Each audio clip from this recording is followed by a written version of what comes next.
আসসালামু আলাইকুম, welcome to my channel recipes by Jannat. কেমন আছেন আপনারা সবাই? আশা করি অনেক ভালো আছেন। আমিও আল্লাহর অশেষ রহমতে অনেক ভালো আছি। তো আমি আজকে আপনাদের মাঝে নিয়ে হাজির হয়েছি একটা রেসিপি, সেটা হলো গিয়ে মলা মাছের মাখা ভাজি।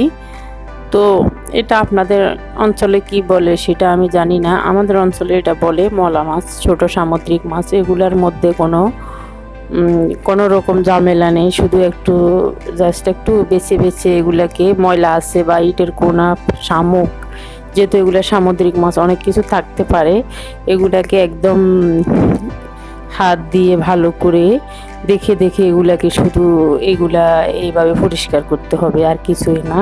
আর এগুলা ধোয়ার সময় একদম আলতো হাতে ধুতে হবে। এটাকে বেশি ঘষাঘষি বা ভালো করে হাত দিয়ে কচলিয়ে কচলিয়ে ধুলে এগুলো একদম মানে ভর্তার মতো হয়ে যাবে। তো আর এখানে আমি হাফ টিস্পুন দিয়েছি হলুদের মরিচের গুঁড়ি, হাফ টিস্পুন করে জিরা ধনিয়া হাফ টিস্পুন করে। তো আপনারা আপনাদের পছন্দ অনুযায়ী দিতে পারেন, জাল যদি বেশি খান বেশি দিতে পারেন, কম খালে কমিয়ে দিতে পারেন। তো একটু জাল না হলে ছোটো মাছগুলো ভালো লাগবে না। তো আমি আবার কাঁচা মরিচ অ্যাড করব, সেটাও আপনারা দেখুন। একটা মিক্সিং বোলের মধ্যে নিয়ে এগুলাকে হাত দিয়ে আলতো হাতে ভালো করে মশলাগুলো মেখে নিতে হবে। তারপর আমি এখানে আধা কাপ সরিষার তেল দিয়েছি। সরিষার তেল যদি আপনারা দিতে না চান, সয়াবিন তেলও দিতে পারেন, কোনো সমস্যা নেই। তো এগুলা পেঁয়াজ কুচি দিয়েছি আমি হাফ কাপ, 3-4টা কাঁচামরিচ আর একটু রসুন কুচি নিয়েছি আমি। তো নিয়ে এগুলাকে একটু ভালো করে একটু হালকা করে নাড়তে হবে, নেড়ে চেড়ে এগুলোর কালার একটু সোনালি কালার ধারণ করলে তারপরে ছোটো মাছগুলো এখানে ঢেলে দিতে হবে।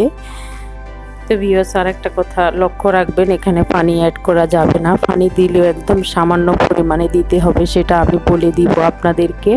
তো এখন মাছগুলো দিয়ে দেওয়া হলো, দিয়ে এগুলোকে একদম ভালো করে একদম ফাঁকা, এই যে মাছগুলোকে একদম খুন্তি দিয়ে একদম আস্তে আলতো হাতে একদম নেড়ে নেড়ে এগুলাকে ভরাট করতে হবে পুরা, মানে এই যে প্যানের ভিতরে। এগুলো বেশি জোরে জোরে নাড়াচাড়া করলে, আমি আবারও বলছি, এগুলা মাছগুলো একদম হয়ে যাবে, নরম হয়ে যাবে। এগুলো অনেক টেস্ট একটা মাছ, ছোটো মাছ, বাচ্চারা ওইটা খেতে পারবে, কোনো সমস্যা নেই। আর আমি এখানে দিয়েছি প্রায় 2 টেবিল চামচের মতো পানি। পানি লাগবে না, পানি এগুলো থেকে একটু বের হয়ে আসবে। আর প্যানের হাতনটা ধরে একটু চাকিয়ে দিবেন, এটা বেশি নাড়ানাড়ি করা যাবে না। এগুলো হতে বেশিক্ষণ সময় লাগে না, সর্বোচ্চ 7-8 মিনিট সময় লাগে। তো এগুলো এখন প্রায় হয়ে আসছে। তো এখন আমি উপর দিয়ে একটু ধনিয়া পাতা ছড়িয়ে দিব। দেখুন তো ভিউয়ার্স, কালারটা কত সুন্দর নাইস একটা কালার এসেছে। তো এখানে আপনারা চাইলে ডিমও ভেঙে দিতে পারেন, এক পাশে দিয়ে 1টা বা 2টা ডিমও দিতে পারেন।